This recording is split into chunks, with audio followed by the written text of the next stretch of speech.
Welcome back, Rod from RGL Machinery. Today's video, we're going to be changing the blades on the Makita DUN500.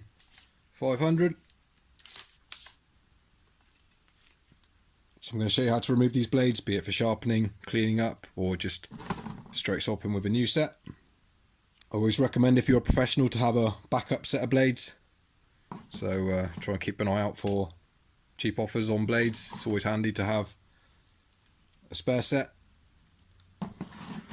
So when it's peak hedge trimming season, you can, if your blades are really blunt and bad, you can quickly change them out, as opposed to spending time sharpening them, and then you can obviously sharpen them whenever you get more time. Get it, so you got the cover up in the air, and it's 3mm Allen key.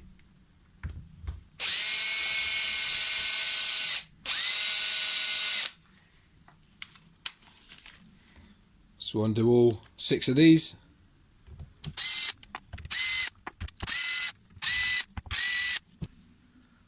And just work your cover off. The connecting rod might come off on the top here as well, so don't worry about that. Now this gasket, you need to remove this gasket, because otherwise you'll rip it when you get the blades off. Just get yourself a sharp knife or something and just work it around. And that one's already split there, which is a pain. I've got a new one, so I'm probably going to change this one out.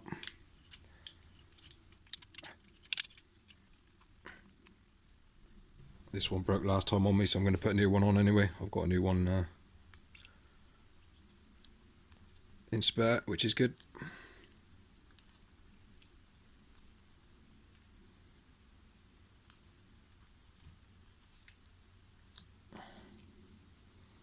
Yeah, and it damaged a bit on the end last time I did this.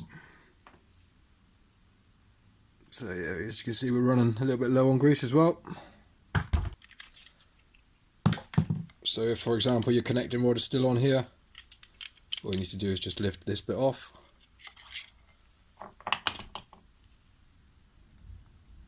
And the bearings have stayed on that. I don't know whether that's supposed to be like that, or that's... But I'm going to leave them on there anyway. So yeah, take your top connecting rod off. It's these two 4mm Allen key, hex key.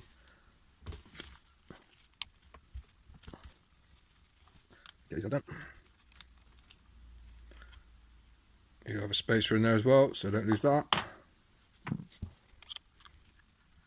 And just support the blade as well when this last one comes out.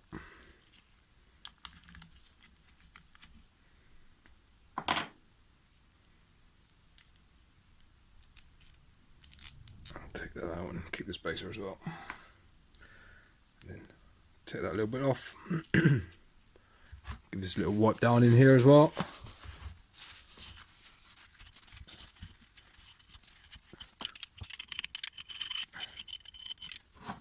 So get your new blade set. Should come fully assembled. Obviously get some thick gloves on if you're not confident handling blades. So yeah, what you want to do here, eye up where your screws are going to go into this casing here, and this little bottom nub that goes in that hole there, just try and manipulate that out a bit so it's lined up. If you see there, you won't be fighting it so much when you're putting it back in. So yeah, if your gearbox is filthy, you can take this all apart and give it a good clean if you need to, but this one's alright. So I'm just going to clean these up a little bit, the bolts and the sleeves and washers. Make sure there's no rubbish on them.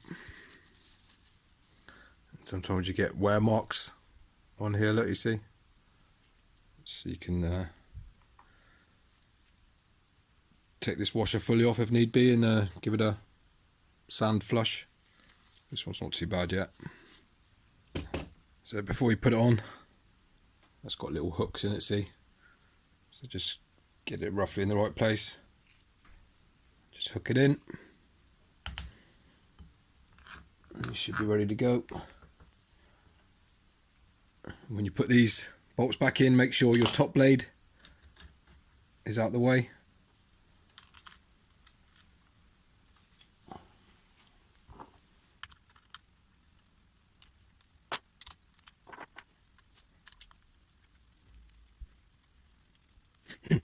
Get these two down tight.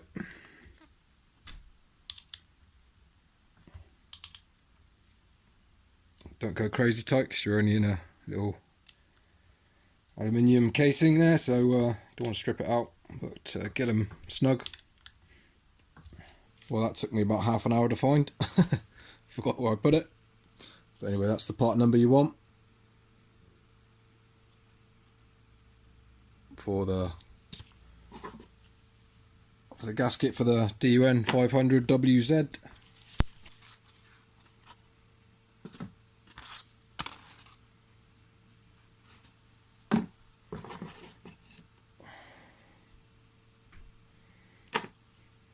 Don't think it makes any difference which way round it goes. Well, I'm going to put the writing side down.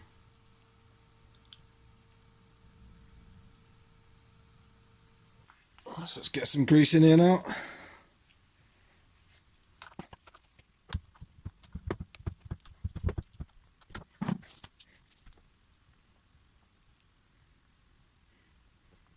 Smear it around a bit.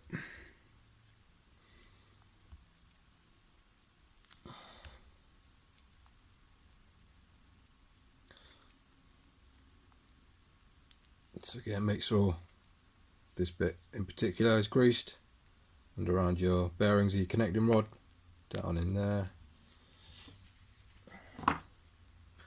so we can fish this connecting rod out. Give it a little wipe down if it needs to, if there's any dirty rubbish on it, and that can just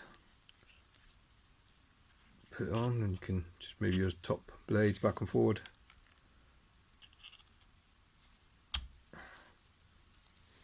A little bit more grease on the rod itself.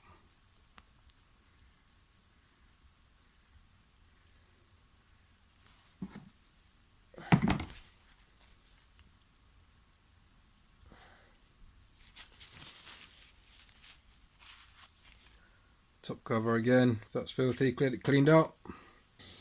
Again, I'm not going too crazy on that, grease is right in there.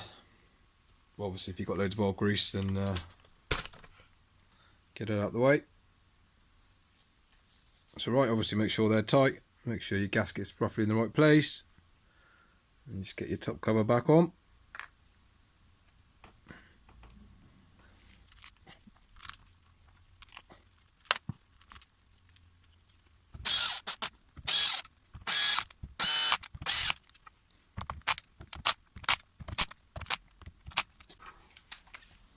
Again, that's the torque. I normally have it on 1 or 2, as I don't use an impact driver on that. You can easily strip it out. And you just finish them off by hand.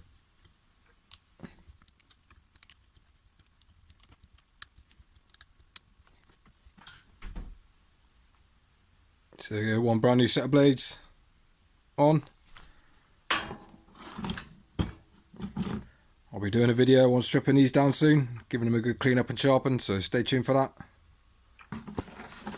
Let's get your battery in and give them a little test.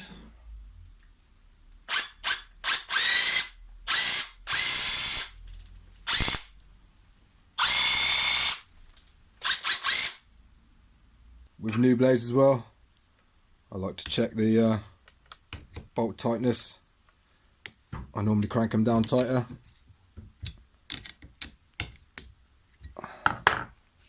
The gap in these blades it's very sloppy, if you see there.